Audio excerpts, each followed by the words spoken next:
everyone, what is up? It is Berlin. Welcome back to my channel.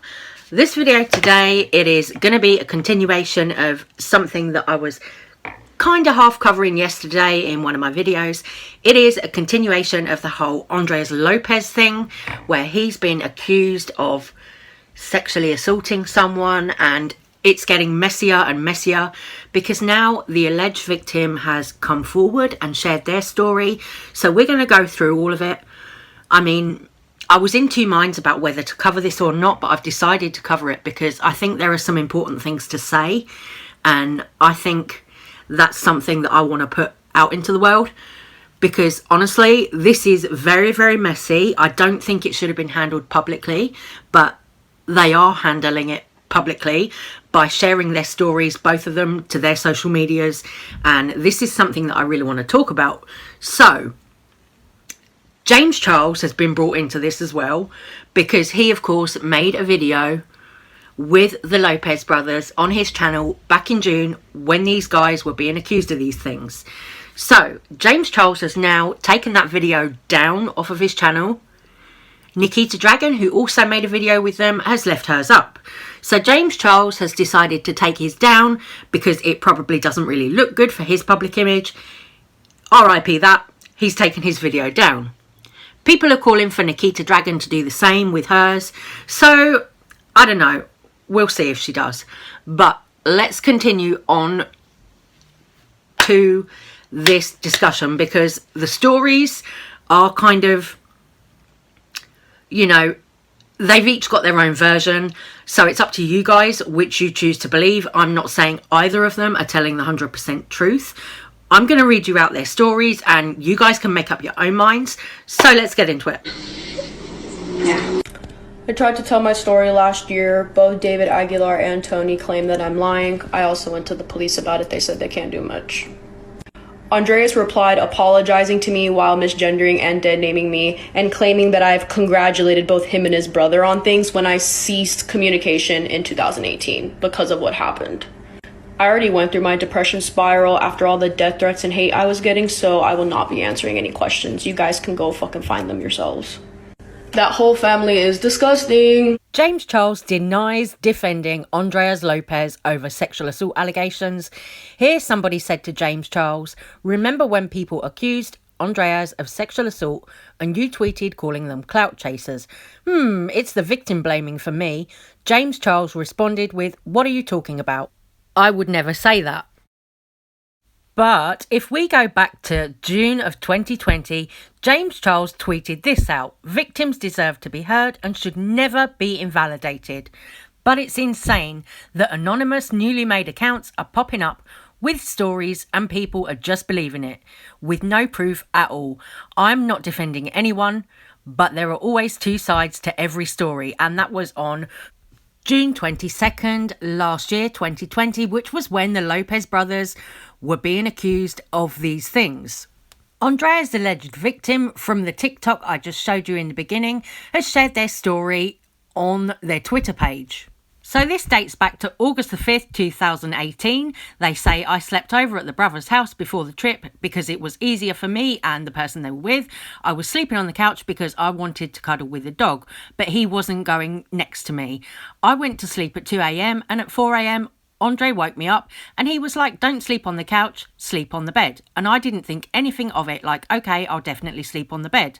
And asked if I can cuddle because that's normal shit to me. I don't care about cuddling, and he was fine with it. I kept trying to sleep, but every 5 minutes he would let out a frustrated sigh. And like an hour later, he kept doing it, and I asked him if he was okay. And he said he was fine. After, he kept pulling me closer, and then all of a sudden he pulled me on top of him and started kissing my neck and shit and doing all of that. My last two exes manipulated me and did shit I told them I didn't want to do. So since then, I've been hella afraid to say no because every time I did hella shit happened. Obviously, Andre is stronger than me, so I got scared, but the whole time I was thinking about somebody else there, and I thought she was going to be hella mad at me. So after a while, I was like, all right, I'm done, because I didn't want to do anything in the first place." And he was like forcing my hand on his dick. When I say forcing, as in I had to use my strength to pull my hand away because he kept trying. And I was low-key getting hella scared. And he's telling everyone that I put myself on top of him and initiated everything, and that I wanted it and that I was with the shits, but he wasn't with it, when in reality, I didn't want to do shit. They go on to detail what happened to them, and I'm not going to read that part out, but you guys can see this for yourselves if you want to pause and read it.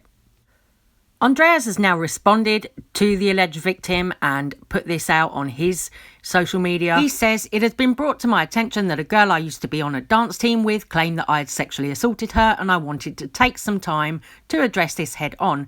Sexual assault is something that I do not take lightly. I'd like to explain what had happened the night Alessandra and I were in my house before leaving from Las Vegas to a dance competition in Arizona in 2018.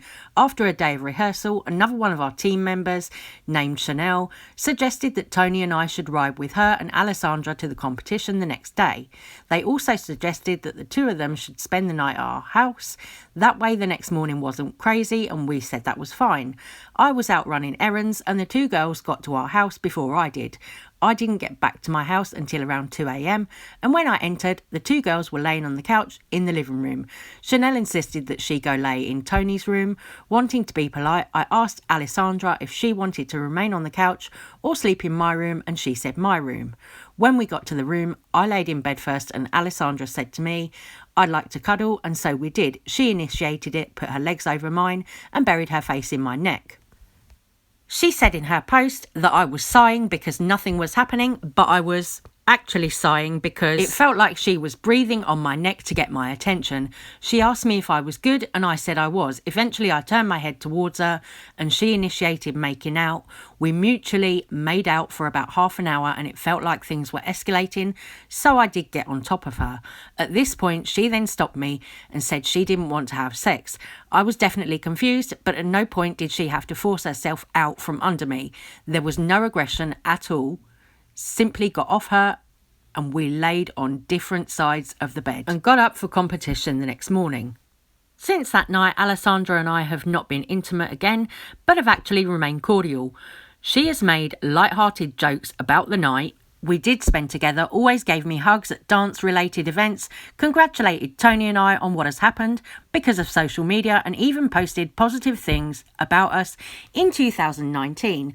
I'm well aware that acting friendly to us doesn't mean she didn't feel some type of way about that night, and I would never want to invalidate a sexual assault victim, but some of the claims she is making simply are not true. I myself am a victim, unfortunately, twice. And then they go on to detail their own experiences. Ondreaz claims that he's not sharing his story for sympathy and also not to distract from Alessandra's claims. He says he's been able to heal and be stronger over the years, but his point is his experience, what Alessandra's claiming, and that he wouldn't do that to somebody else. So he goes on to say he wants to finalise all of this with an apology to Alessandra. Regardless of whatever happened between us that evening, she obviously felt very uncomfortable with it, and it was never my intention to hurt her or make her feel that way. Consent is so important, and no one deserves to have all that taken away from them. He continued to encourage his followers, his audience, to speak up if they ever experienced anything like this, and then he also went on to share the National Sexual Assault Helpline. So Ondreaz Lopez has chosen to respond to this person by a notepad apology. You guys can decide for yourselves what you think about that, but he's decided to respond to this person with that notepad apology. Now, what I want to say about this I feel like is very important. An apology is not an admission of guilt. Like, just because Ondreaz has come forward and apologised, it doesn't necessarily mean that everything the alleged victim said is true. I know we should always believe victims, believe survivors, but in this day and age, we have got people jumping on TikTok, making all kinds of crazy claims, and you can't always believe what you see on TikTok, what you see on Twitter. It's not always the truth. So really, please remember that an apology is not an admission of guilt. This is in no way me standing up for or defending Ondreaz Lopez, because at the end of the day, I'm not the Lopez brothers' target market. I don't follow them, you know, and I could care less. But when it comes to the alleged victim, I do believe victims deserve to be heard, and I do believe they should have the right to tell their story.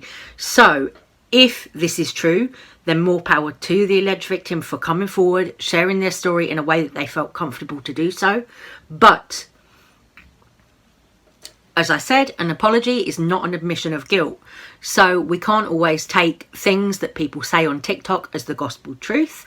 Anyone can make a TikTok about anything, upload it, you know, and that's that. So I don't think we can take every single thing that we see on TikTok seriously. But in all honesty, should Nikita Dragon and James Charles have removed their videos collaborating with the Lopez brothers because of all these allegations and everything going round about them, because the alleged victim is coming forward telling their story, should they have deleted their videos sooner? That is the question that I want to ask you guys. Do you think that James or Nikita should have PR people behind the scenes with them who can say, hey, you might want to remove that video because this isn't really going to look good for you, you know, considering your audiences are young, teenagers, stuff like that. You might want to remove these videos and distance yourselves from those people for a while, because this shit is going to go down and it's going to get out and I don't know. Let me know what you guys think. Obviously, this is a very, very sensitive topic. And of course, we all saw what happened with James Charles in 2019. So, you know, I'm going to say, please don't send hate to anyone on this. This video is just meant for, you know, public update and discussion. It's not to send hate to anyone or anything like that. Also for awareness to say, you know, if anything like this does ever happen to you, please tell somebody, tell a friend, contact the police, anything. Please do not suffer in silence if anything real like this does happen to you. And also, just to say, as I said before, an apology is not an admission of guilt. Please bear in mind that anyone can go on TikTok and make anything up. And with that, I'm going to leave this video right here. I'm going to say take care, stay safe, stay well, and I'll see you guys on the next one when I've done my face. So take care, have a great Friday. Love you guys. Thank you so much for watching, and I'll see you on the next one. Bye guys.